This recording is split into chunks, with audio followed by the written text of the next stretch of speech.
afternoon. Welcome to another show on Praise Talk. My name is Praise Asimota. And my name is Charles Cranty. Welcome and thank you for tuning into the Praise Talk show on Sky Channel 591, soon to be 590. Yes, from the 18th of August. But we'll still be online, Definitely. www.faithfultv.com. .com indeed. And I hope that you've also, if you couldn't make it yesterday, you're also preparing yourself to join Christians at the Holy Ghost Temple of Faith as we come together to pray regarding the Ebola virus. Yes, it is. And there's been some developments for me actually, Uncle Charles, because I saw that GPs in the UK are being informed about how to deal with the virus. So it's not just about it being in Africa, it's also about us, taking preventions and cautions because it could travel anywhere in the world. I mean, like I said last week as well, we've become more or less like a global village, so people travel in and out of countries. Yeah. So, one thing happens somewhere, it's very easy for that to be transmitted to another country. But hey, and we one of just the have things to do that what we have to do. Indeed, and one of the things that we took very lightly last week, which I really, I have reiterated that on my Facebook page, but I think we should, emphasize on this bushmeat. No, it's serious. I know it sounds very, as if it's something that can easily be taken for granted, but the bush meat includes a lot of, reptiles, Uncle Charles, and, mammals and rodents, things that people should not be eating that we're eating. And what happens is that, some of these things carry viruses, that could be transmitted to anyone that eats them. That's kind of difficult. It's kind of like a delicacy in Africa, isn't it? Especially, because, if generations upon generations have thrived on it. It doesn't mean that it makes it good. Well, I think there was something that was said last week, which somebody drew my attention to it, and I think we need to correct that. That sometimes people eat these things because of poverty, not necessarily. And sometimes people eat them because it's part of what they've always eaten. So, in spite of people's earning power, they still would enjoy these things. But please, let's have to be cautious. Indeed, and be careful with what we're doing and stay healthy. We'll just be talking about some of the things that I'm eating, but never mind.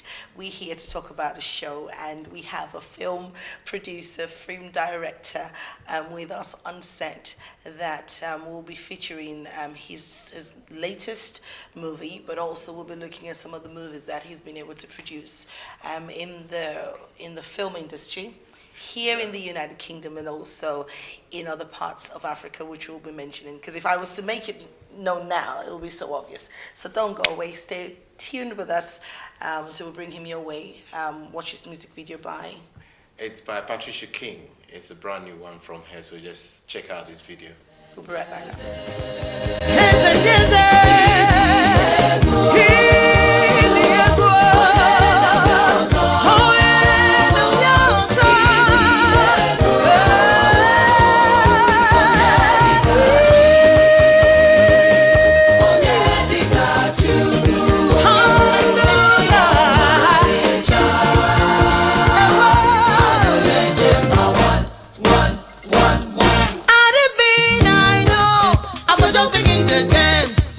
Begin to dance, rejoice to meet the blessings. I for just to praise you, just begin to thank you. Now I know I'm joining the overflow. Yes, you are faithful. Now I know. When I get why you're faithful. Now I know. In everything you are able. Now I know. Papa, you are faithful. Now I know.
invites you to our monthly program titled Hour of Deliverance. Every second Saturday of every month, time 9 a.m. to 12 p.m. Ministering Pastor Julius Hayday-Willay. Come and experience your breakthrough, deliverance, and total freedom. Also, join us for our regular services. Every Sunday for our family worship service at 10 a.m. to 1 p.m. Every Monday morning, Destiny on Fire, 11 a.m. to 12:30 p.m. Every Wednesday for our Holy Ghost service at 7 p.m. to 9 p.m. And Friday for Hour of Favor from 7 p.m. to 9 p.m. Venue, LCCM House, Kemp Road, Chadwell Health, Dagenham, Essex, RM81ST. For further details or appointments for counseling, please call 0208 597-6770, 0793-956-5981. Your appointed time has come.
Welcome, and once again, thanks for tuning in, and we appreciate you for tuning into this show every Saturday afternoon.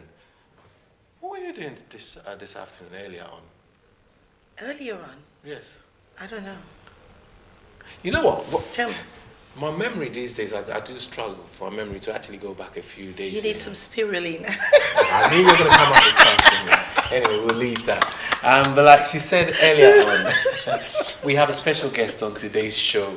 We've often heard people talk about Nollywood and Gollywood. And Gollywood? I've never heard of there Gollywood. Is Gollywood. Okay. There is Gollywood. I actually made such a statement on the Gollywood as a sarcastic statement. There is actually. Really? Gollywood is movies made in Ghana.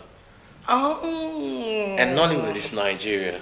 All right, and obviously you've got the Bollywood, which is in India, and all that stuff. Yeah, so Gollywood. But this gentleman, if we were supposed to go by Sollywood, can we do Sollywood? We can say Sollywood. Okay. Now, why are we talking about Sollywood? Because this producer is actually from Sierra Leone. Indeed. When we talk about movie industries in Africa, it doesn't normally come to mind. Sierra Leone doesn't come to mind as one of the places where movies are being produced, but there are movies being produced in Sierra Leone, and today that's why we've got this gentleman here. He has actually starred in a lot of Nollywood movies himself. Not himself.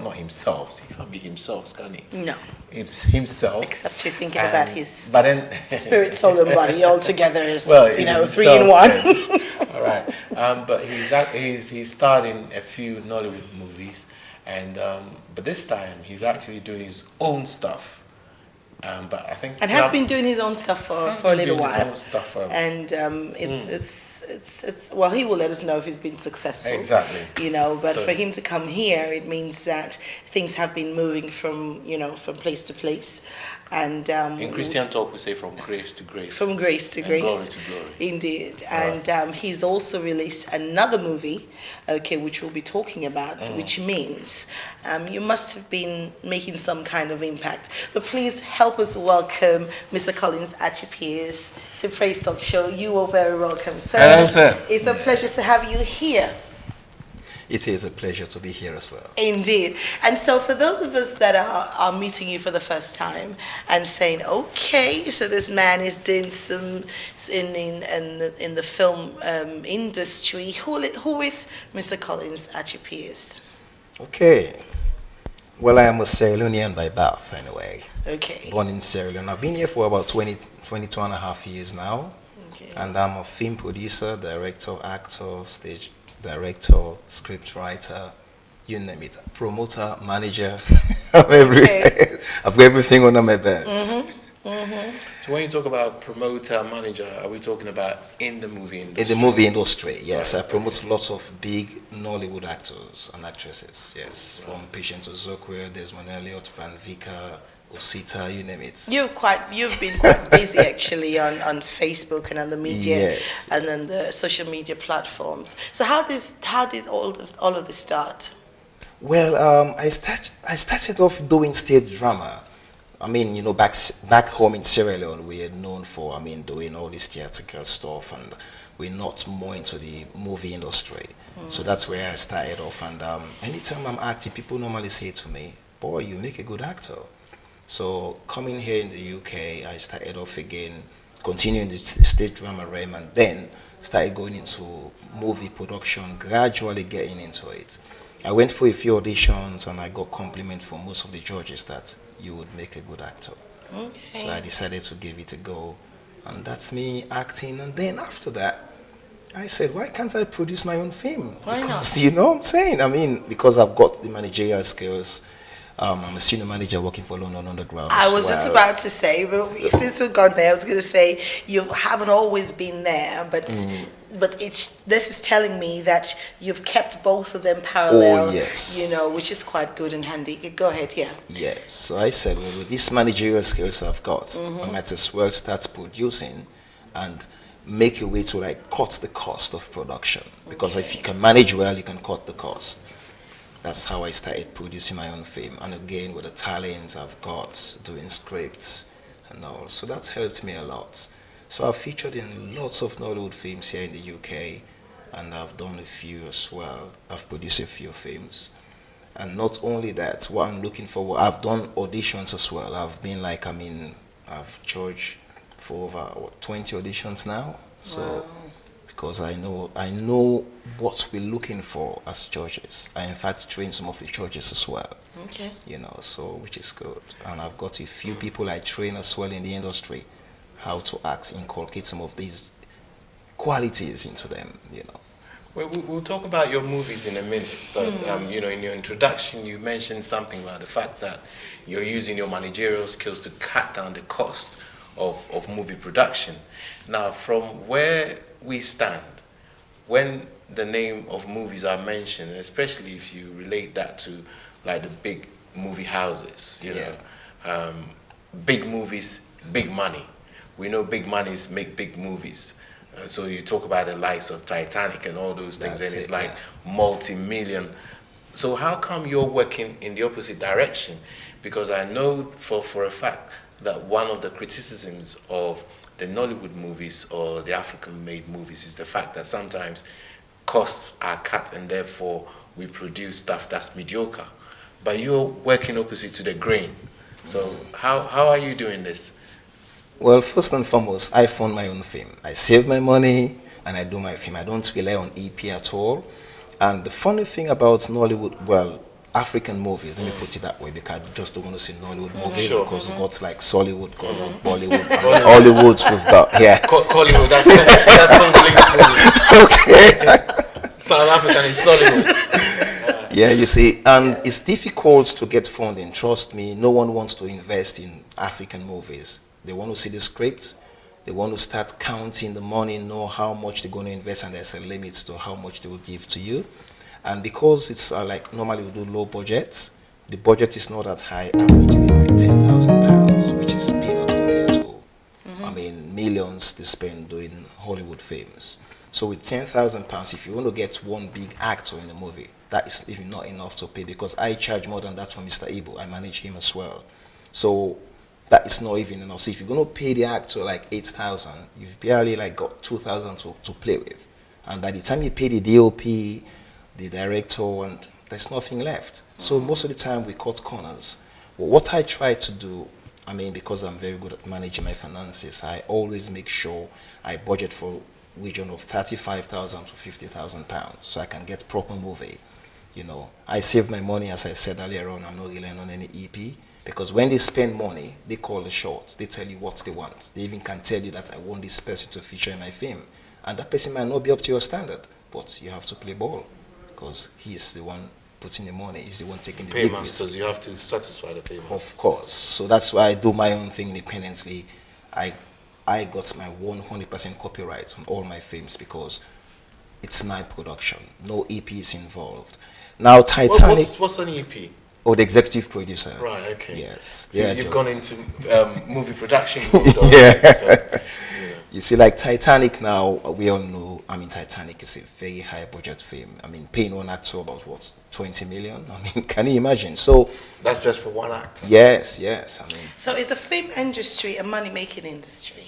Not the African film industry. No. Not the African film industry. Why is that with regards to the African film industry? Why is it not making money?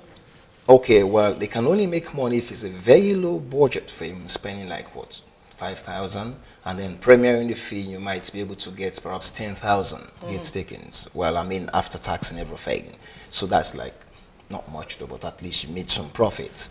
But when you spend like region of 30,000 plus, you will never ever be able to get money back. But it's the satisfaction you get, feeling good that yes, I've done a movie that is up to a certain standard that people can look and say, wow, African movies are like making waves. Right. You see, I see where you're coming from. I can appreciate where you're standing and saying, you know, you might invest, say, 30,000 in a movie and not get that money back.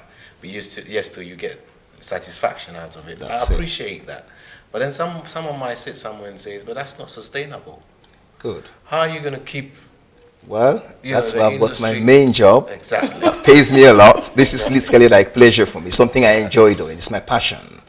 Yeah, just like footballers now. They enjoy what they're doing, playing football, and then they still get paid. You know what I'm saying? Like me now, it's the opposite. I enjoy what I'm doing. But again, you can still break even, though, if you know how to do it well. Because I remember when I premiered Ibu in Sierra Leone, the turnout was great. And even when I premiered Perfect Plan, the turnout was great. And I'm looking forward to getting even a bigger turnout with this Devil in Freetown. So tell us, what was your very first movie that you produced? Well, and that's premiered? Perfect Plan. Okay, Premiered tell us about that. That was, I mean, the best storyline ever. Because even Nollywood, I mean, don't get me wrong, I will say this, and I believe lots of Nollywood guys would actually back me up on this one. Some of them are like sick and tired of watching Nollywood all the time. They want to watch something different. Okay. Yeah, so when we do Sierra Leone films, or somebody from Senegal does Senegalese, or somebody from Liberia, they want to come and see. So, well, let's see what it is. Because with Nollywood film, you can always predict, well, not always, most of the time predict what's going to happen at the end. So and most of the time it's the same faces that you same see, faces all the time, same style of acting. So when I did Perfect Plan, they were like, wow, we need to see this. Right. And it was like, oh my God, I love it. The turnout was great. One of the internet bloggers put down over 2,000 people turned up. It looks like 2,000 because the crowd was so massive. Lots of people went back home because thinking, I'm not going to queue up for hours to get in, you know. And that was like the highest in attendance ever at the Odeon Cinema. Okay. Then last year... In the UK? In the UK, yes. Last year now, Shameful Deceit, which I featured in, so I played the role of a lover boy in that one. That one now became the highest. You said that very quietly. Oh yes, yeah. You see. Yeah. But again, if you're lucky, you can like make, say for example, let's do average like 1,000. I mean, people attended the movie, paying 20 pounds standard, 35 VIP. So like average of 30 pounds. If 1,000 attend, paying 30 pounds is 30,000. That hopefully covers a lot of costs. Exactly. If you know how to market it well, you can get even more than that. So that's what we're aiming for. Okay, to be able to make at least cover your costs for the premiere. That's it. Okay, and then what happens after the premiere? See, that's where the problem. I know you're going to ask that. You're going to sell the rights. Yep. sell the rights to different bodies that will be interested. Distributors that would be Yes. right. So like when I did Igbo in Sierra Leone, I've sold the internet rights to Iroko TV and the in-flight rights to Iroko TV. That's just the two rights. And I've still got my DVD rights, which I'm selling to different bodies ready to like buy or really high. Can I ask you a very silly question? What do you do with these Chinese people when they turn up to you and say DVDs for sale? Well, those pirates, the government needs to be a little bit hard on them. Right. I think I normally say to them, okay, how much? I take a lot of, DVDs off them, and I say, okay, fine. I say, how much are these? They will tell me. I say, okay. I say, are you sure these are the real ones? Oh yeah, DVD, just give me £10, take everything. Can you imagine? So I would then take everything. I say, okay, call the police. I'm not going to give you a pen. I'm going to destroy this DVD in front of your face. Then destroy. They will just run away. Right. Because I get upset when I see it happening. And not only the Chinese, or the Asian or whatever, lots of our brothers do it as well. By asking, oh, can I dub it? Even though you might not see it like piracy, but in actual sense, instead of buying to help us producers to actually make something out of it. Collins, it's interesting you're talking about people asking you, oh, can I dub it and stuff like that, because I do a lot of radio and I get a lot of new music, and I always get people asking me, oh, can you do me a tape, can you do me a CD, can you do me, and I nicely refuse to do that, because I have a thing about this thing to do with intellectual property and intellectual rights, which we as a people don't normally seem to value a lot. Now, you mentioned something about selling the rights. Let me come in from the musical perspective. With regards to music, sometimes you have different copyrights, you have syncing rights and a whole lot of mechanical rights and a whole lot of things. So basically, if I have a song, then what that means is, if the song is out there, I'll get my copyrights and everything. Yeah. How does it work with the movie industry? Because you're telling me you sell the right to this person, you sell the right to that person. Does that mean once you've produced it and sold all the rights, you just take the money and sit back and nothing comes back to you? Or do you get royalties? Well, it depends on the agreement, though. If they're not giving you much, you can still get royalty. But I try to do exclusive right. Just give them everything, forget about it, because I do lots of production. Is that because of piracy and stuff like that? That so is once it. You've done it? Yes, because once the first DVD goes out, trust me, within You've an lost hour. control. Oh yes. Like now in Sierra Within an Leone, hour. within an hour, you're going to see a couple of, say within a week, perhaps it might be like 1,000 out there. This is what's happening. A colleague was telling me about what happens in the music industry where people approach you to buy the rights of your music, especially if you're popular. Yes. And they give you an offer. If you refuse it, they say, okay, that's fine. But you find the music anyway. Yeah. So you've lost out. Yes. And I think it's a very pathetic situation. It is. It's expedient to just sell the rights, especially the DVD rights. Like me, ever since I did Igbo in Sierra Leone, I've not done any DVD yet. I've sold the DVD rights to a marketer in Sierra Leone, a big distributor in Sierra Leone. He paid me 20 million. Roughly about, not even over 5,000. It's not much. But again, it's in Sierra Leone, because my aim is for Sierra Leoneans to see this movie Igbo in Sierra Leone and see what we're doing to promote Sierra Leone. Yeah, in America, I've got somebody, but I'm still dragging my feet, because I really want to raise the stake a bit. Nigeria, Mr. Igbo is negotiating for me as we speak. We've come to $10,000. I said, no, it's too small. I was looking for 20,000. And then I can bring it down to 15,000. By the time I sell it right to different countries, something will be coming in, you see. And then not only that, I can premiere it if I want. I just premiered Igbo in Sierra Leone in December, America, and I'm thinking of even doing it, even though I've sold the rights to Iroko, or Iroko, I don't even know how they call it. Iroko TV, yeah. I can still premiere because it's my 100% copyright. I've got 100%, I can do what I want to do with the film. I'm even thinking, sorry. No, go ahead. I'm even thinking of going to Birmingham to premiere it there as well, to make some more money. People are still asking, we want Igbo in Sierra Leone, we want to see what it's I was just about to say, tell us a little bit about that story about, is it Mr. Igbo? Mr. Igbo. In Sierra Leone. In Sierra Leone, Yeah, yes. go ahead. Well, everyone knows Mr. Igbo. He's too popular.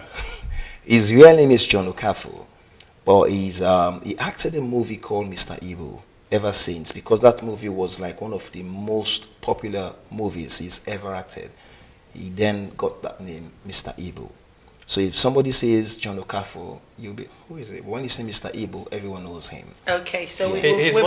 we've got him on the screen. Yeah, he's one of about 3 Nollywood actors. I know Mr. Ibu. I know Osofia. Sophia, okay. And then who else? I know Aki and Popo. Aki and Popo. Well, And good news. My next movie is going to be Mr. Ibu and Osofia. They're going to do the boxing in the UK, here in the UK. those two people are actually quite hilarious. So he is quite a funny person. I mean, on the screens. Yes. And I think I was at an event for Faith. Okay. Fountain. Okay, medical,